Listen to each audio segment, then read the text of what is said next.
Hi, I'm Robin Walker with VSP Walker, and welcome to another VSP Walker video blog. You know, last week I had an opportunity to go to Michigan to a user group meeting of a software company. And as I'm at the meeting talking to a group of manufacturers and how they use their software, there's some things that really struck me. And it left me a little frustrated and pondering as to why is it so dang difficult for manufacturers to successfully implement ERP systems. And as I reflected on that, I wanted to share with you some of my thoughts on why is there a challenge between software companies and manufacturers to successfully implement software, and also what is it that manufacturers look for in an implementation consultant to have that successful. So let's start out with, if we look at the software company, what is their goal? Well, their goal is success. And the way a software company defines success is by selling more software. Because selling software is where their high margins are, and the maintenance agreements that come after that. That's where they make their money. And to be able to sell more software, their focus is on adding rich functionality. Because the more functionality they have, the more they can accommodate different manufacturers and more companies, the more software they sell, the more successful they are. Now, if we look at a manufacturing company as it relates to software, what makes them successful? Well, they need to realize results. And to do that, they need to utilize the software. To get results and to utilize the software for success, they need to focus on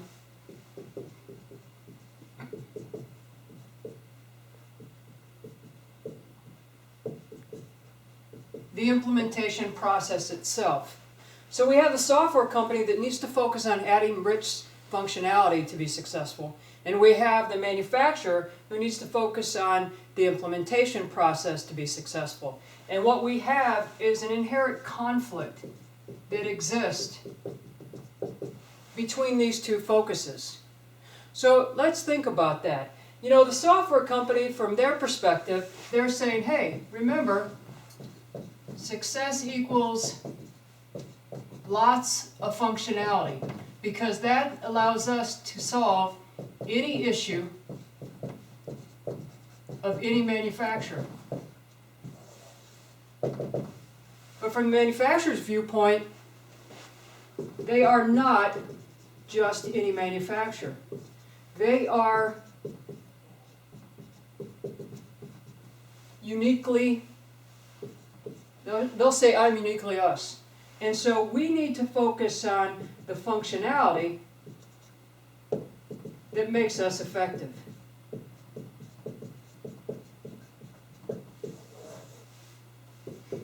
And that might be true. The software company, however, they've built all this great functionality.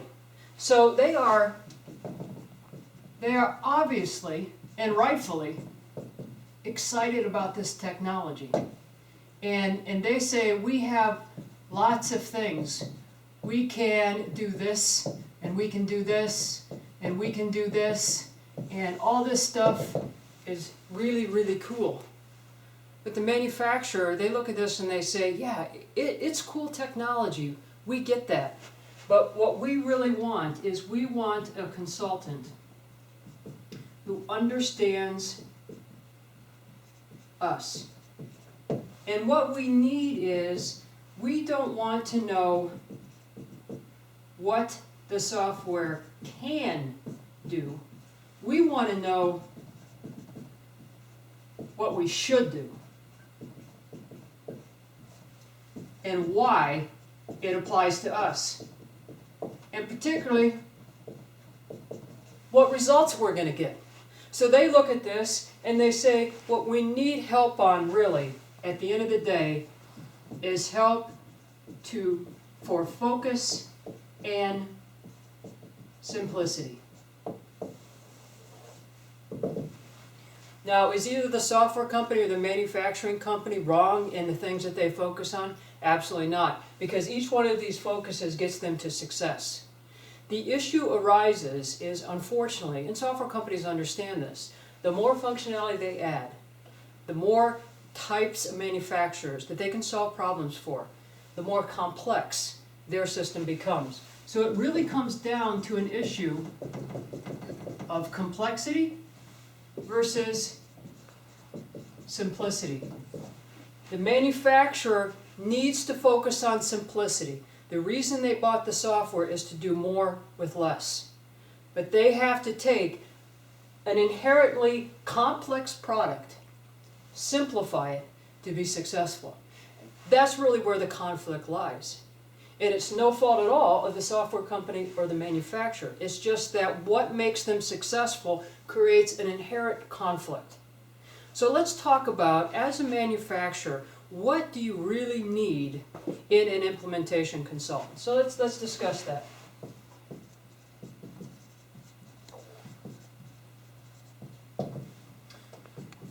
Well, first off, you need someone who can come in and quickly understand your business. You don't have a lot of time, you don't have a lot of resources. They need to be able to come in, look at your business, look at your operations, grasp what needs to happen. They also need to be able to have detailed operational process understanding of manufacturing.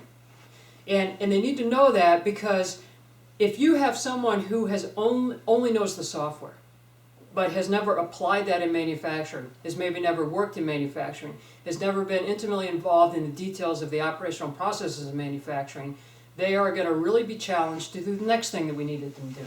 And that is to apply the software to you, to help you simplify the whole myriad of functionality and the complexity that comes with it, and apply the software directly to what you need it applied to. We also need them to be able to look at it from a systemic view. There's tons of setup parameters. There's tons of variables that you need to set. And they need to understand how this setup eventually rolls down and affects the financial piece and affects the accounting piece. Okay, so that has to be addressed. We need them to have, you need them to have the ability to simplify your life. The question I have for you, again, why did you buy the software? You bought the software because you want to be able to do more with less. You did not buy the software to complicate your business. You did not buy the software to have to work more hours to get the same thing accomplished. You bought it to simplify it and to make you more successful. That's why we invest in technology. Okay?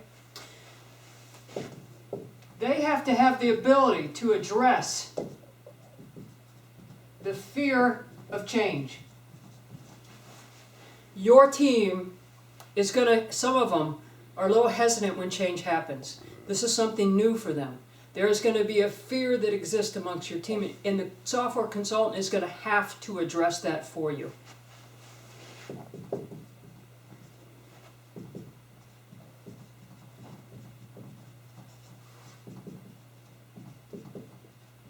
They're going to do some training for your group. And when they do that training, they need to be able to teach you by using your language. It does not help you at all if they talk like a software geek. If they talk about this, because I've heard so many users say to me, Robin, the software consultant, why do they have to talk in words that I don't understand? I feel like they're talking down to me. Why can't they talk my language? Why can't they apply that to my business? That consultant has to be able to teach you by using your language. That is very key. They need to be able to keep you organized and focused. This is a big project you're undertaking, and it has to be organized and it has to be focused. More importantly, they have to keep their eye on your goals and your strategies. If they can't keep their eye on your goals and your strategies, they are not going to be able to give you the focus that you need. And last but not least, they need to be your advocate, to lead you, and to make you believe in your ability to succeed. Remember, we have an issue with the fear of change. That software consultant that comes in, they have to be able to say, I am here for you, client. I am looking out for you, Mr. Manufacturer. I am going to lead you. I'm going to be your advocate, and I believe that you have the ability to succeed, and that is what's necessary for success. So if we look through this list of things that are needed, would you agree with me that this is what you need to be successful in an implementation? Now, you know, when I was at this meeting last week with the users, and when I meet new people in general, a lot of times I lead by saying, you know, I'm not a technology consultant. And there's a reason that I say that. I don't want to have companies or potential clients view me as just a technology consultant. Because the reality is that technology does not live in a vacuum. And what I bring to the table is a lot bigger than just technology consulting.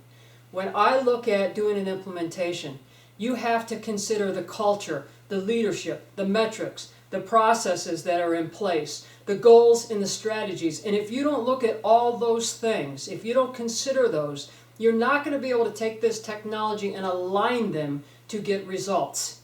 Now, I might be able to implement the technology, but if it's not in alignment, guess what happens? There is money that's just leaking out your walls. You are costing the business more than you need to, and you're not getting the results that you really could get. If we can align these things and think of it from a systemic view, you can be much more successful. So that is what I like to focus on. So I hope looking at and helping you understand, where is the software company coming from? Well, they're coming from what they need to do. They are making their company successful by adding rich functionality and selling more software. The challenge for you is you have to be able to dive through that complexity, have someone help you to simplify it, apply it to your life, and truly be able to get more with less. So thanks for joining me. Until next time, remember, velocity, make things happen faster. Simplicity, don't make business harder than it needs to be. And profitability, make more money. Thanks for joining me.